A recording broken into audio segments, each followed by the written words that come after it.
In the hushed atmosphere of the funeral home, where whispers mixed with the scent of lilies and soft organ music, something unthinkable happened.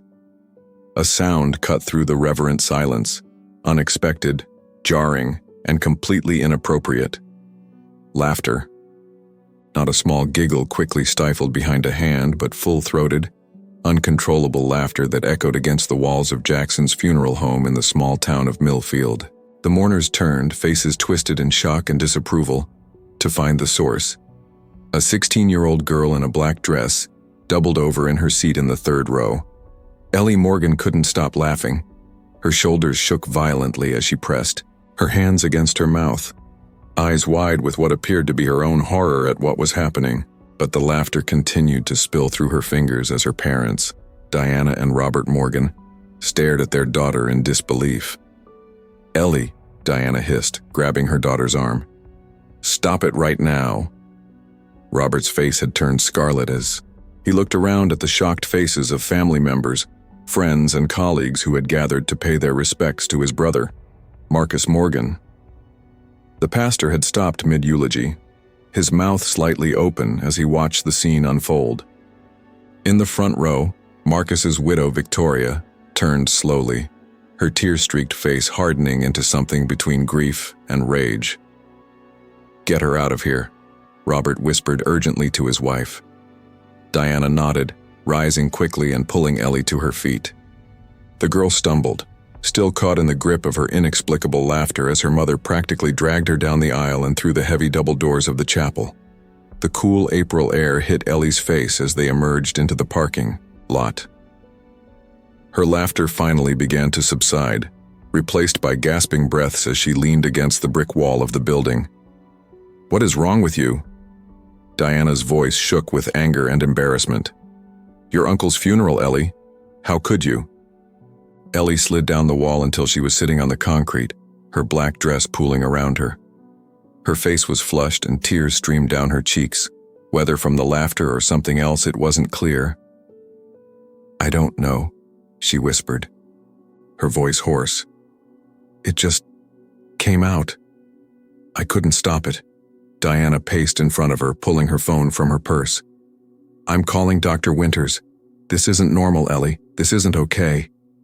As Diana spoke quietly into her phone, Ellie stared at her trembling hands. The laughter had left her body, but something else remained, a heaviness, a darkness that had been growing inside her for months. Ever since Uncle Marcus had moved in, with them after his separation from Victoria. Inside the funeral home, Robert was making awkward apologies, explaining that his daughter hadn't been feeling well, that grief affected people in strange ways. The service continued, but the damage was done. The whispers had already begun. What kind of troubled girl laughs at her own uncle's funeral? What was wrong with Robert and Diana's kid? Dr. Sarah Winters listened carefully as Diana explained what had happened, her office calendar open on her computer screen. "I can see her tomorrow morning at 9, Dr. Winters said. "This sounds like something we should address promptly." "Thank you," Diana replied, relief evident in her voice. "I don't know what's gotten into her. She's been different these past few months, more withdrawn. But this is something else entirely." Dr. Winters made a note in her calendar. "Has anything else unusual happened recently? Any changes in behavior beyond being withdrawn?" Diana hesitated. "She stopped visiting her uncle after he moved in with us. They used to be close when she was younger, but lately, she'd find excuses not to be home when he was there. I thought it was just teenage stuff, needing space." "I see," Dr. Winters said, making another note. "We'll talk more tomorrow. Bring Ellie in and we'll try to figure out what's going on." After ending the call, Diana returned to Ellie, who hadn't moved from her spot against the wall. "You have an appointment with Dr. Winters tomorrow morning," she said. "Your father and I will take you before school." Ellie nodded numbly, her eyes fixed on something distant. "Do you want to tell me what that was about?" Diana asked, her voice softer now. Ellie finally looked up at her mother, her expression unreadable. "No," she said simply. The ride home was silent. Robert had stayed to finish the service and would return with Victoria and other family members for the small reception at their house. Diana had decided it was best to take Ellie home immediately. As they pulled into the driveway of their two-story colonial, Ellie spoke for the first time since leaving the funeral home. "I'm not going to the reception." Diana turned off the engine and sighed. "No, I don't think that would be a good idea. Go upstairs and change. I need to get things ready for when everyone arrives." Ellie went straight to her room, locking the door behind her. She changed out of her black dress, hanging it neatly in her closet, then put on sweatpants and a hoodie. She sat on her bed, staring at the wall where photos of friends and family were pinned to a corkboard. Her eyes focused on one particular photo, a family picnic from 3 summers ago. Everyone was there: her parents, Victoria, and Uncle Marcus. In the photo, Marcus had his arm around Ellie's shoulders. She was smiling, but now as she looked at the picture, she felt nauseous. With sudden determination, she stood up and removed the photo from the corkboard. She opened her desk drawer, took out a pair of scissors, and carefully cut Uncle Marcus out of the picture before replacing the modified photo on her board. She took the cutout piece of Marcus and dropped it into her small metal trash can.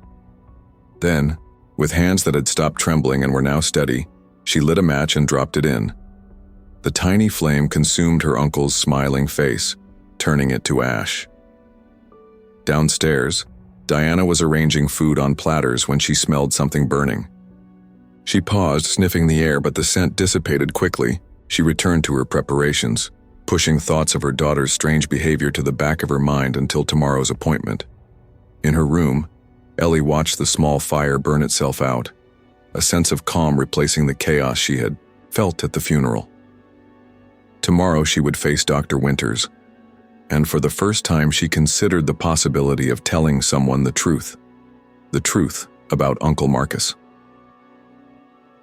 The waiting room of Dr. Sarah Winters' office was painted a calming shade of blue, with comfortable chairs and tasteful abstract art on the walls. Soft instrumental music played from hidden speakers. Despite the soothing environment, tension radiated from the Morgan family as they sat in silence. Diana checked her watch repeatedly, while Robert flipped through a magazine without really reading it. Ellie sat perfectly still, her gaze fixed on the small aquarium in the corner where colorful fish swam in endless circles. When the inner office door opened, Dr. Winters appeared with a warm smile. She was in her early 50s with short salt and pepper hair and kind eyes behind stylish glasses. "Ellie, I'm ready for you now," she said. "Mr. and Mrs. Morgan, I'd like to speak with Ellie alone first, if that's all right." Diana nodded quickly. "Of course. We'll wait right here." "This might take about 45 minutes, Dr. Winters explained. "After that, I'd like to have a brief discussion with all of you together." Ellie rose silently and followed Dr. Winters into her office without looking back at her parents. The office was comfortable but professional. A desk near the window, 2 armchairs, and a small sofa arranged to encourage conversation. Framed diplomas hung on one wall and a bookshelf filled with psychology texts occupied another. "Please sit wherever you'd be most comfortable," Dr. Winters said, closing the door. Ellie chose one of the armchairs, sitting on its edge as if prepared to flee. Dr. Winters took the other chair and placed a notebook on her lap. "Your parents told me about what happened at your uncle's funeral yesterday. That must have been difficult for everyone." Ellie didn't respond, her eyes now fixed on her hands folded in her lap. "Sometimes," Dr. Winters continued, "our bodies and minds respond to stress or trauma in ways we don't expect. There's no judgment here, Ellie. I'd just like to understand what you're experiencing." "I'm fine," Ellie replied automatically. "It was just, I don't know, a weird moment. It won't happen again." Dr. Winters nodded thoughtfully. "I understand you don't want to worry your parents, but I'm here to help. And anything you tell me stays confidential unless there's a risk of harm to yourself or others." Ellie glanced up, briefly. "Confidential? Even from my parents?" "Yes," Dr. Winters confirmed. "There are some legal exceptions I'm required to inform you about. If you tell me about child abuse, elder abuse, or if I believe you're in danger of hurting yourself or someone else, I'd need to report that. But otherwise, What we discuss is private." Something shifted in Ellie's expression, a slight relaxation around her eyes. "Can you tell me a bit about your relationship with your uncle?"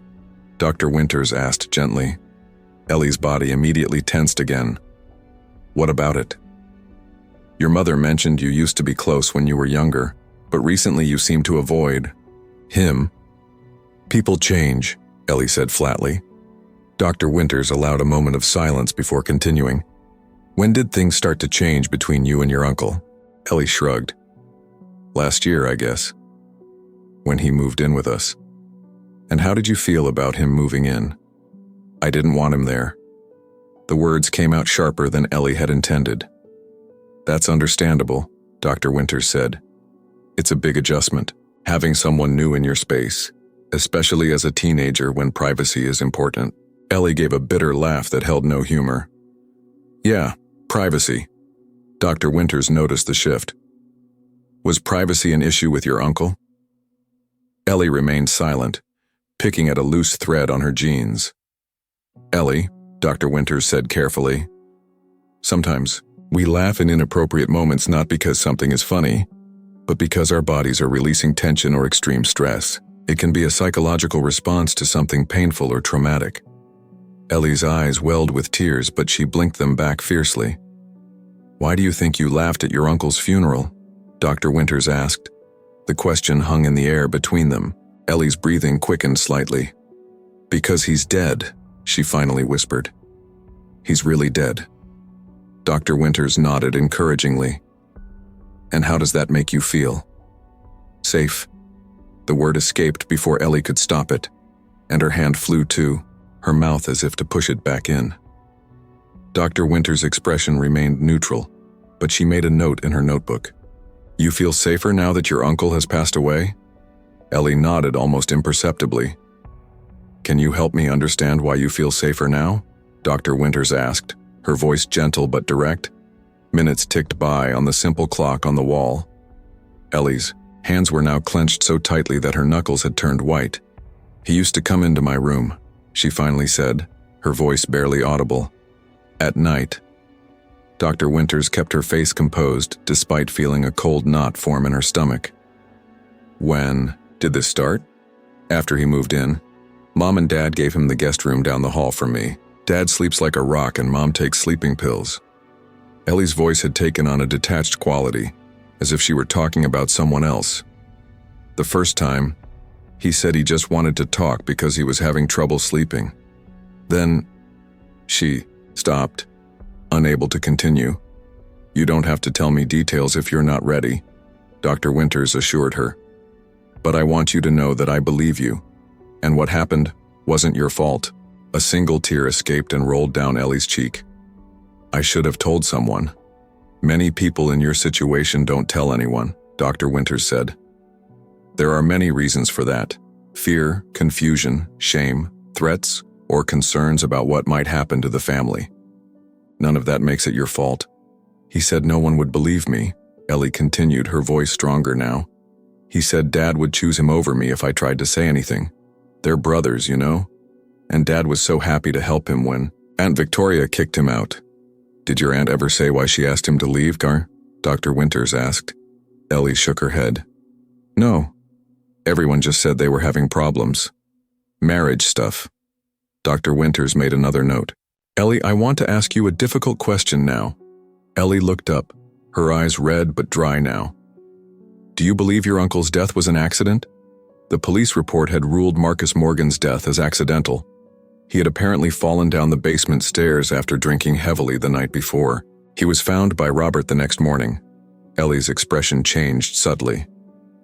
"What do you mean?" "I mean exactly what I asked," Dr. Winters said evenly. "Do you believe it was an accident?"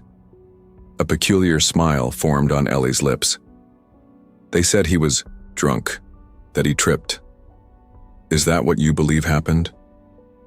Ellie's gaze became unfocused, as if she were seeing something else entirely. "I heard him that night. He was coming up the stairs toward my room. I could tell by his footsteps. He always skipped the third step because it creaks." Her voice had taken on that detached quality again. "I was waiting, I had pushed my dresser against my door, but I knew that wouldn't stop him for long. Dr. Winters felt her professional composure being tested. What happened then, Ellie? I heard him go back downstairs. Maybe he got more to drink, I don't know. Then I heard a loud noise, a thump, and then nothing. Ellie's eyes refocused on Dr. Winters. I waited until morning. I didn't go check. That's understandable, Dr. Winters said carefully. You were afraid. No, Ellie said, that strange smile returning. Not that night. That night I wasn't afraid anymore. Dr. Winters set her notebook aside and leaned forward slightly. Ellie, did you have anything to do with your uncle's fall? The direct question seemed to surprise Ellie. She stared at Dr. Winters for a long moment before answering. I waxed the top 3 steps of the basement stairs before I went to bed, she said, her voice eerily calm. Just those 3. He always came up late at night for more whiskey from Dad's bar in the basement, always after Mom and Dad were asleep. Dr. Winters took a deep breath. And you did this knowing he might fall? Hoping, Ellie corrected. I was hoping he would fall. The clock on the wall ticked loudly in the silence that followed. That's why I laughed, Ellie continued, a tear sliding down her cheek despite her smile. At the funeral, everyone was so sad, talking about what a great guy he was, what a tragedy, and all I could think was that I was free. He couldn't hurt me anymore. Dr. Winters reached for her phone. Ellie, I need to step out for a moment. Will you be okay here for a few minutes? Ellie nodded, suddenly looking very young and vulnerable. Are you going to tell my parents? We're going to figure this out together, Dr. Winters promised. But first I need to make a call. In the privacy of her small staff bathroom, Dr. Winters called the Millfield Police Department. She spoke quietly but urgently to Detective James Halverson, an officer she had worked with on previous cases. When she returned to her office, Ellie was still sitting in the same position, staring out the window. I called the police. Dr. Winters said directly. They're sending someone to talk to you. Ellie nodded, unsurprised. We need to tell your parents what's been happening, Dr. Winters continued. Would you like me to be there when we do? Yes, Ellie whispered. Dad's going to hate me. Dr. Winters shook her head firmly. Your father loves you, Ellie. This will be difficult for everyone, but you are not to blame for what happened to you. As for your uncle's death, that's something. The police will need to investigate. Ellie looked down at her hands. Am I going to jail? Dr. Winters sighed. I don't know what's going to happen next, but I'm going to be here with you through it. You're not alone anymore, Ellie. For the first time since entering the office, Ellie's shoulders relaxed slightly. The mask of detachment slipped, revealing the frightened, traumatized girl beneath. I just wanted it to stop, she said, her voice breaking. I just wanted to feel safe in my own house again.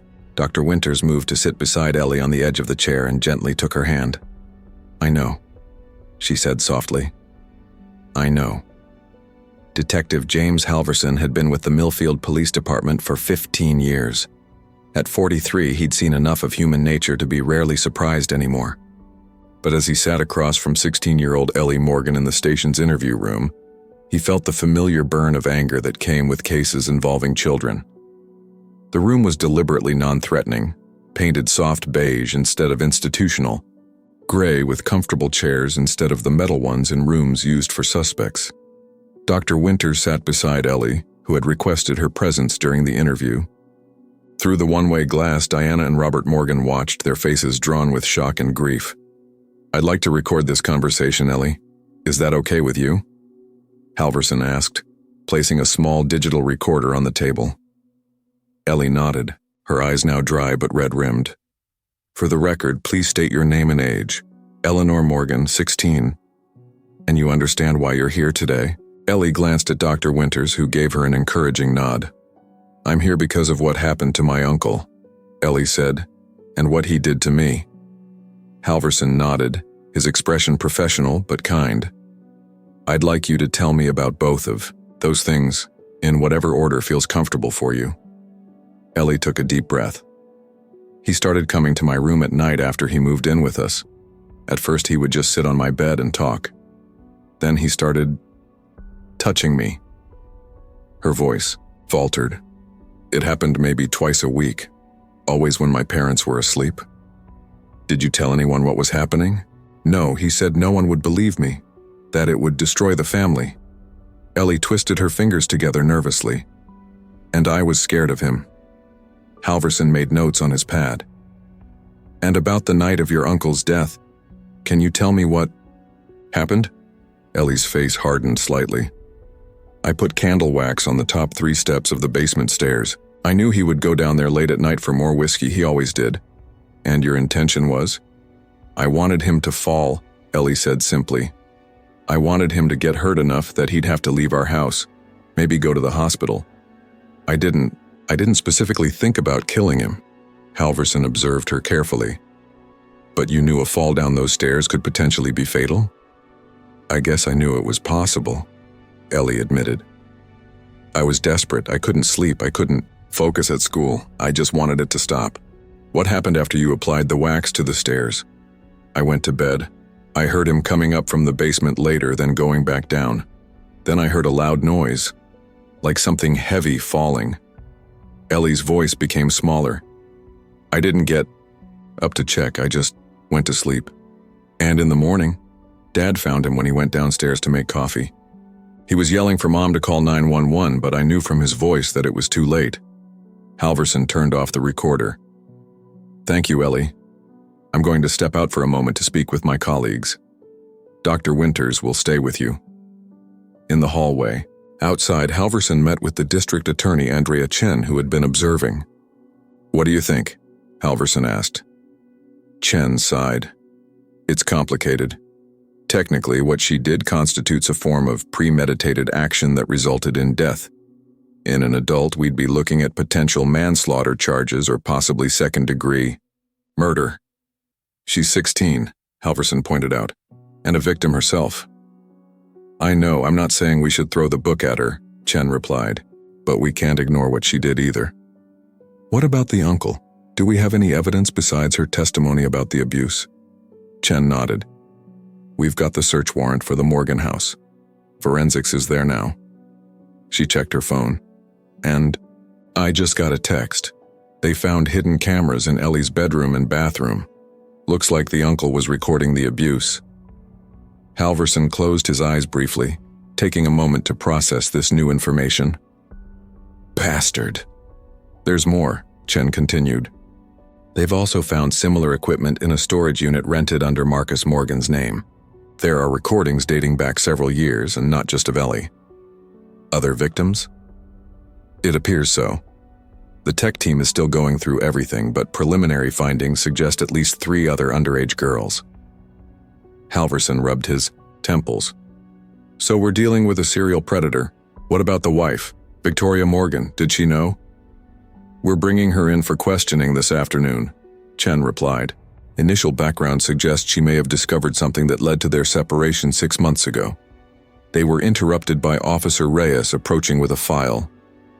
Detective, we've got the toxicology report from the ME's office on Marcus Morgan. Halverson took the file and scanned it quickly.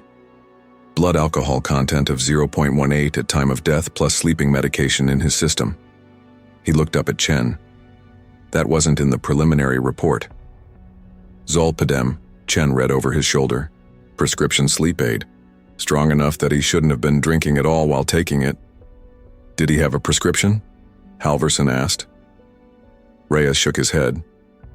Not according to his medical records, but his sister-in-law, Diana Morgan, does. The 3 law enforcement officials exchanged significant looks. I think, Chen said slowly, we need to have a more thorough conversation with the parents.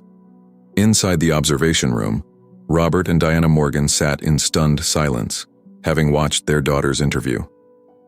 Did you know? Diana finally whispered, not looking at her husband. Did you have any idea what your brother was doing to our daughter? Robert's face was ashen. How can you ask me that? Of course I didn't know.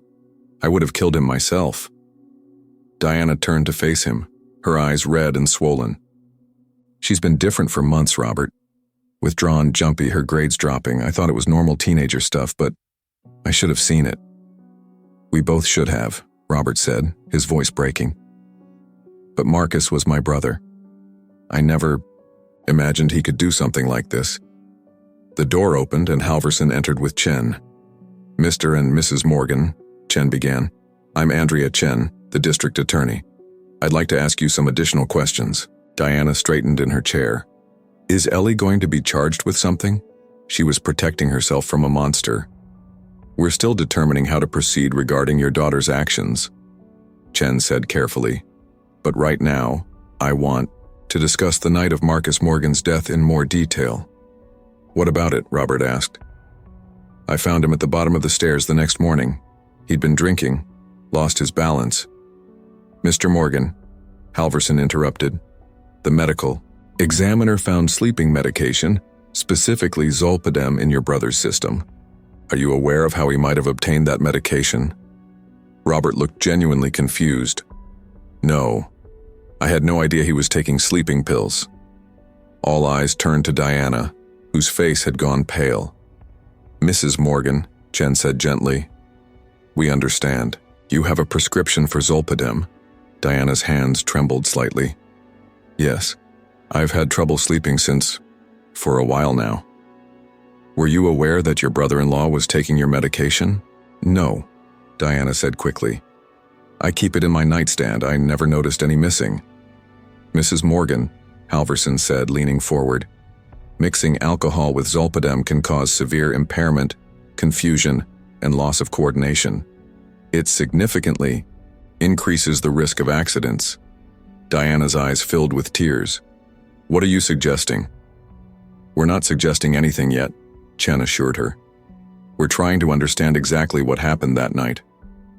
Robert suddenly stood up. This is absurd. Are you implying that my wife had something to do with Marcus's death? She's the victim here too, our whole family is. That man violated our daughter in our own home. Please sit down, Mr. Morgan, Halverson said firmly. No one is accusing anyone of anything at this point. But we need the complete truth if we're going to find justice for Ellie. Robert reluctantly returned to his seat, taking Diana's hand in his. Now, Chen continued, I'd like each of you to walk us through the night of March 15th, the night Marcus Morgan died. Every detail you can remember. Back in the interview room, Ellie was growing anxious. What's taking so long? She asked Dr. Winters. Are they going to arrest me? I don't know what they're deciding, Dr. Winters answered honestly. But I do know that the circumstances here are very complex and they'll take everything into account. What about my parents? Do they hate me now? Dr. Winters shook her head. Your parents are shocked and heartbroken, but not at you, Ellie. At the situation, at what happened to you, and at themselves for not protecting you. Ellie looked down. I should have told them. Maybe none of this would have happened. You can't blame yourself for any of this, Dr. Winters said firmly. You were a child being abused by an adult who had power over you. The responsibility lies entirely with him, not with you. The door opened and Officer Reyes entered. Ellie, we'd like you to come with us. There's someone here to speak with you. In another interview room, Victoria Morgan sat rigidly in her chair. At 41, she was still striking, tall and slender with dark hair pulled back in a severe bun. Her face, already pale from grief, had taken on a grayish tinge as Detective Halverson explained why she had been brought in. We have evidence that your husband was sexually abusing his niece, Halverson repeated, and possibly other underage girls as well. Victoria's hands were clasped so tightly on the table that her knuckles had turned white. I knew, she whispered. Not about Ellie specifically, but I found things on his computer, that's why I left him. Did you report what you found to the police? Victoria closed her eyes briefly. No, he convinced me it was a one-time thing, that he'd get therapy. I wanted to believe him. We'd been married for 12 years. But you still left? I couldn't stay, knowing what he was capable of. But I was weak. I should have reported him. Her voice cracked. If I had, maybe Ellie wouldn't have been hurt. Mrs. Morgan, Halverson said cautiously. When you learned of your husband's death, what was your reaction? Victoria looked directly at him. Relief, she said without hesitation, and then guilt for feeling relieved. Does that make me a terrible person? No, Halverson replied. It makes you human. Is Ellie in trouble? Victoria asked. Robert called me this morning, told me she'd been brought to the police station. We're still determining how to proceed, Halverson said. Would you be willing to make a formal statement about what you discovered regarding your husband's activities? Victoria nodded firmly. Yes. I should have done it months ago. In the district attorney's office, Chen sat across from Dr. Winters, who had been asked to provide her professional assessment. In your expert opinion, Dr. Winters, what was Ellie's mental state when she took action against her uncle? Dr. Winters chose her words carefully. Ellie was suffering from acute traumatic stress. She was living in a constant state of fear and hypervigilance, knowing her abuser had consistent access to her. When traditional avenues of protection, telling, adults avoiding the abuser, weren't available to her, she took desperate action. Do you believe she intended to kill him? I believe she intended to injure him seriously enough that he would have to leave their home, Dr. Winters replied. The distinction might seem academic, but it's significant in terms of her mental state. This wasn't a calculated murder.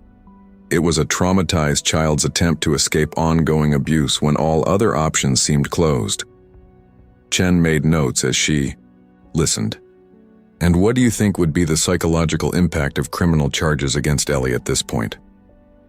Devastating, Dr. Winters said without hesitation. She's already blaming herself for not speaking up sooner. Charging her criminally would reinforce the idea that she is somehow responsible for what happened to her, rather than placing the blame squarely where it belongs, on the adult who abused his position of trust and power. Chen set down her pen. Thank you, Dr. Winters. This helps clarify some things. By late afternoon, all the interviews had been conducted, evidence collected, and preliminary decisions made. In a conference room at the station, Chen and Halverson met with the Morgans and Dr. Winters to explain the next steps. Based on the evidence we've gathered, Chen began, including the testimony from Victoria Morgan and the digital evidence recovered from Marcus Morgan's possessions, we have confirmed the sexual abuse allegations made by Ellie. Diana gripped Robert's hand tightly as Chen continued. Regarding the circumstances of Marcus Morgan's death, we have determined that multiple factors contributed to the fatal fall. The waxed steps, the high blood alcohol content, and the presence of sleep medication all played roles.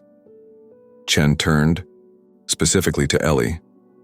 After careful consideration, we have decided not to pursue criminal charges against Ellie Morgan at this time. Ellie let out a shaky breath, tears immediately filling her eyes. However, Chen continued, we are recommending mandatory trauma counseling and a restorative justice program.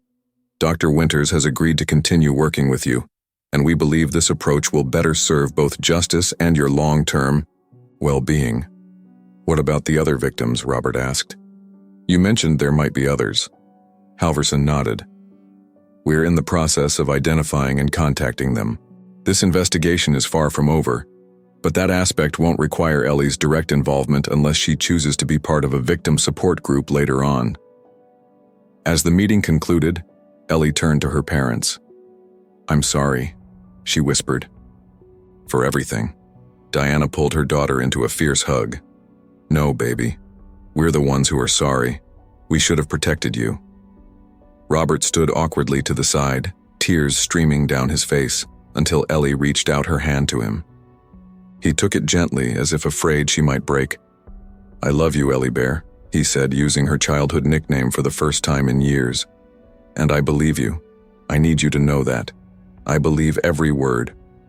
As they left the station, stepping into the late afternoon sunlight, Ellie felt a weight lifting, not completely gone, but lighter than it had been in months. The road ahead would be difficult, with more questions, more investigations, and the long process of healing. But for the first time since her uncle had moved into their home, she felt something she had almost forgotten: hope. 3 months had passed since the day Ellie sat in Dr. Winters' office and changed the course of not only her own life, but the lives of others she had never met. Summer had arrived in Millfield, bringing with it warm days and the persistent hum of cicadas that formed a soundtrack to the town's slower pace.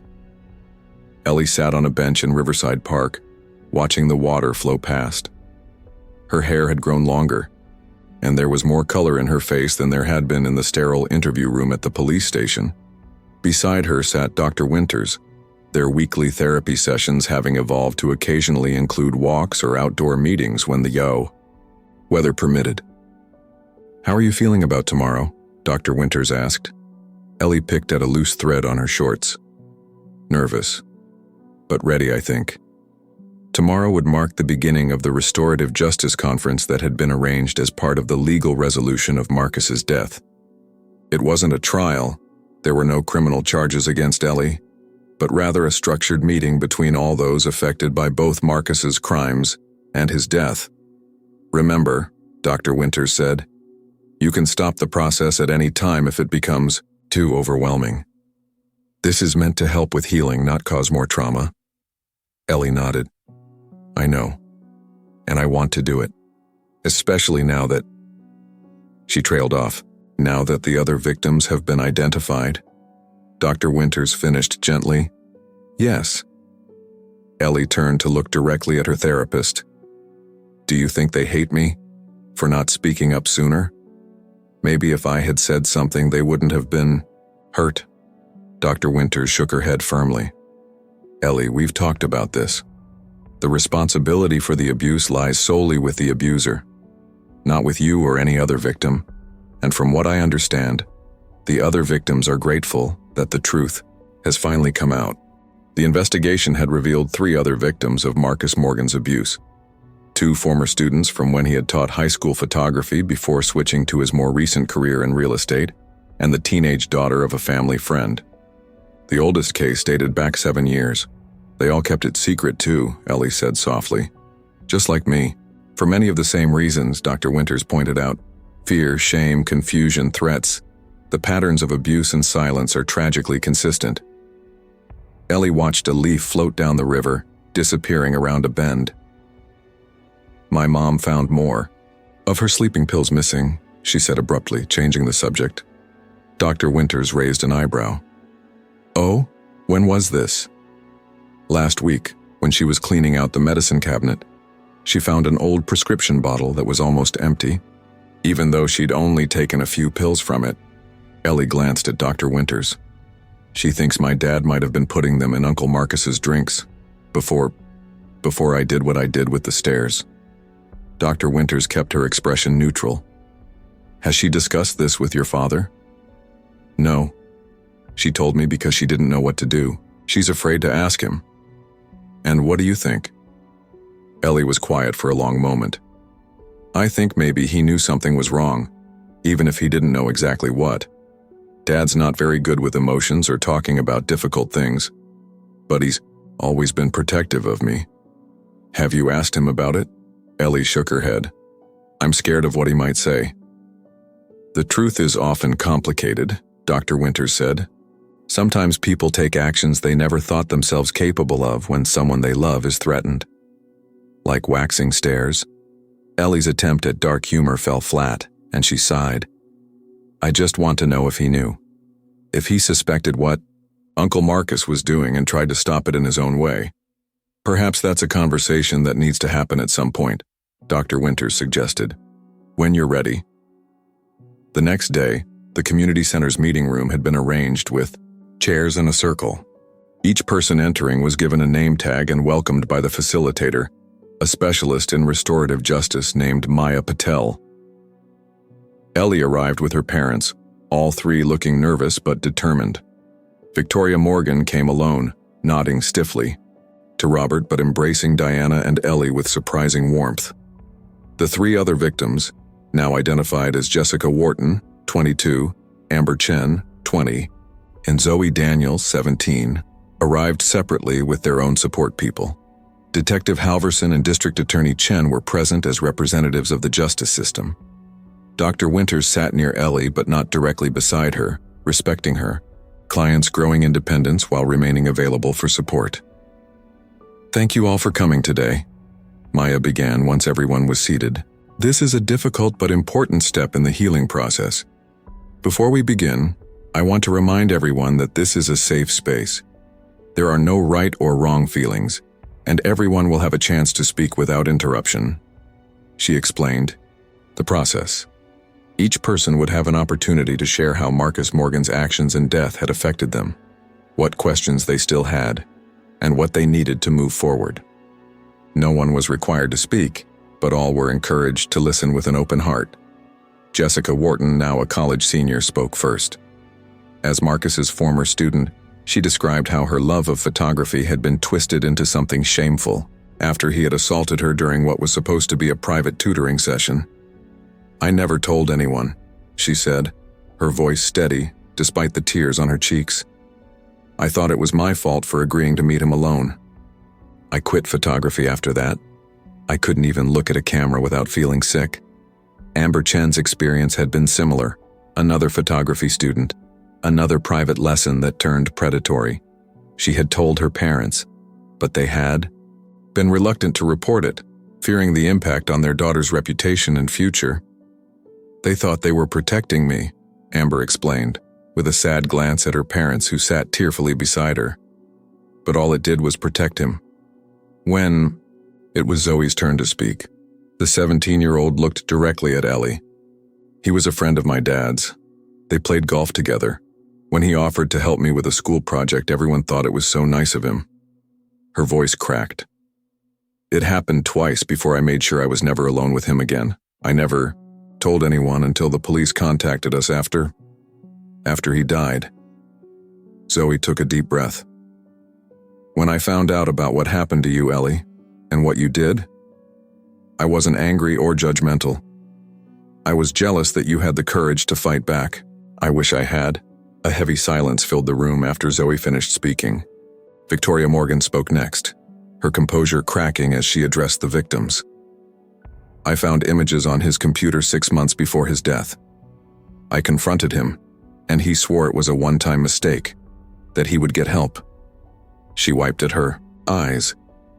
"I wanted to believe him because believing the alternative, that I had been married to a predator for 12 years, was unbearable. But I knew deep down. That's why I left." She turned to Ellie. "When Robert told me you were the one who had laughed at the funeral, I wasn't shocked or angry. I understood perfectly. I felt the same relief when I heard he was dead, and the same guilt for feeling relieved." She paused. "I'm so sorry I didn't do more to stop him. I should have gone to the police immediately." "It's not your fault," Ellie said quietly. "He was good at making people believe what he wanted them to believe. When it was Diana's turn to speak, she could barely get the words out through her tears. "I failed you," she said, looking at Ellie. "I was so consumed with my own problems, my insomnia, my anxiety, that I didn't see what was happening in my own home to my own child." Robert sat rigid in his chair, his face a mask of controlled grief and anger. When his turn came, he cleared his throat several times before speaking. "Marcus was my brother. I loved him. I trusted him." His voice was rough with emotion. "And he betrayed that trust in the worst possible way." Robert turned to face Ellie directly. "I've struggled with how to tell you this, but after hearing everyone else's courage today, I need to be honest too." He took a deep breath. "About a month before Marcus died, I started to suspect something was wrong. You were different, jumpy, avoiding him, having nightmares. One night I heard his door open and followed him. I saw him trying your bedroom door, but you had blocked it somehow." Ellie's eyes widened in shock. "I confronted him the next day," Robert continued. "He denied everything, said he was just checking on you because he heard a noise. I wanted to believe him. I told myself I was being paranoid." He swallowed hard. "But I started putting your mother's sleeping pills in his whiskey when we had our nightly drink, just enough to make sure he'd sleep deeply through the night. I thought it would keep you safe until I figured out what to do." Diana stared at her husband in disbelief. "Robert, why didn't you tell me?" "Because I wasn't certain," he answered, his voice breaking. "And because I was ashamed. Ashamed that I might have brought a monster into our home, Ashamed that I couldn't protect our daughter the way a father should, he turned back to Ellie. The night he died, I gave him a stronger dose than usual. I was planning to confront him again the next day, maybe call Victoria to confirm my suspicions. I never imagined. He trailed off, unable to continue. Ellie reached for her father's hand. "You were trying to protect me," she said softly. "Not well enough," Robert replied, squeezing her hand. When I found him the next morning, part of me knew it wasn't just an accident. I saw the wax on the stairs, but I didn't say anything to the police because I was afraid they'd blame you, and I couldn't bear that thought. District Attorney Chen, who had been listening intently, leaned forward. "Mr. Morgan, you understand that what you're saying now could have legal implications?" Robert nodded. "I do. And I'm prepared to face those consequences. The truth needs to come out, all of it." Detective Halverson exchanged a glance with Chen before addressing the group.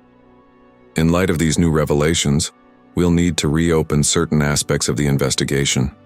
However, I want to assure everyone, especially Ellie, that our primary concern remains the well-being of the victims and finding the most just resolution for all involved." The facilitator, Maya, allowed a moment for this information to sink in before continuing the session. This is exactly why restorative justice can be so powerful. It creates space for truths that might otherwise remain hidden. When it was finally Ellie's turn to speak, she looked around the circle at the faces of the other victims, her parents, her therapist, and even her Aunt Victoria. For months after Uncle Marcus moved in with us, I felt completely alone. I thought no one would believe me, that no one could help me. Her voice grew stronger as she continued. "I waxed those stairs because I couldn't see any other way out. I wanted him to get hurt enough that he would have to leave. I didn't specifically plan to kill him, but I can't honestly say I was sorry when he died." She took a deep breath. "The hardest part wasn't what he did to me. It was the silence afterward, the pretending that everything was normal. That's why I laughed at the funeral. Because finally the pretending was over. He was gone, and I was safe." Ellie looked at the other victims. "I'm sorry I didn't speak up sooner. Maybe if I had, you wouldn't have been hurt. But I understand now that the blame belongs to him, not to any of us." She turned to her father. "And not to you, Dad. You were trying to protect me the best way you knew how." As the session continued, each person shared what they needed to move forward. Jessica wanted to try photography again. Amber asked for help finding a therapist who specialized in trauma. Zoe wanted assurance that what happened wouldn't define her future. Victoria expressed her wish to somehow make amends for not reporting her husband when she first discovered his crimes. Diana committed to creating a safer, more open environment at home where difficult truths could be spoken without fear. Robert, now facing potential legal consequences for his role in Marcus's death, spoke of his desire to take full responsibility for his actions while supporting his family through this continuing crisis. And Ellie, who had carried the weight of both victimhood and the knowledge of her own actions for so long, expressed her need for normalcy, to return to school, to rebuild friendships that had withered during her months of isolation, and to find a way to use her experience to help others. 2 weeks later, Ellie sat on the front porch of their home watching fireflies blink in the gathering dusk. The legal situation remained complex. Her father had been charged with reckless endangerment rather than more serious offenses, thanks in part to the DA's understanding of the unusual circumstances. He was currently out on bail, awaiting trial. Diana joined her daughter on the porch swing, handing her a glass of lemonade. Dr. Winters called. She said the support group for teenage survivors is starting next Tuesday if you're still interested. Ellie nodded. "I am. Zoe's going to be there too." They sat in comfortable silence for a while, gently swinging back and forth. "Mom," Ellie finally said, "do you think things will ever feel normal again?" Diana considered the question carefully. "Not the same kind of normal we had before, but a new normal, yes. It will take time, but we'll get there." "I'm going back to school in September," Ellie said. "Full time." "Are you sure you're ready?" Ellie shrugged. "I don't know. But I want to try. I'm tired of hiding, of being afraid." Diana put her arm around her daughter's shoulders. I'm so proud of you, you know that? You're the strongest person I've ever known. Ellie leaned into her mother's embrace. I don't feel strong. That's often how it works, Diana said softly. The strongest people rarely recognize their own strength. As darkness fell completely, the fireflies intensified their silent light show across the lawn. Ellie thought about everything that had happened, everything that had been revealed. The truth had not been easy or simple. It had brought pain and consequences along with the beginning of healing. But sitting there in the warm summer night, Ellie felt something she had almost forgotten how to feel. The possibility of a future not defined by fear. There would be good days and bad days ahead. The legal process would continue. The therapy sessions would sometimes be difficult. School would bring its own challenges. Yet for the first time in longer than she could remember, Ellie Morgan looked toward tomorrow with hope rather than dread. The truth had finally been revealed. All of it, messy and complicated and painful as it was. And somehow, she had survived it. Not only survived, but found within herself a resilience she never knew she possessed. And in that discovery lay the first tentative steps toward reclaiming her life, her voice, and her future.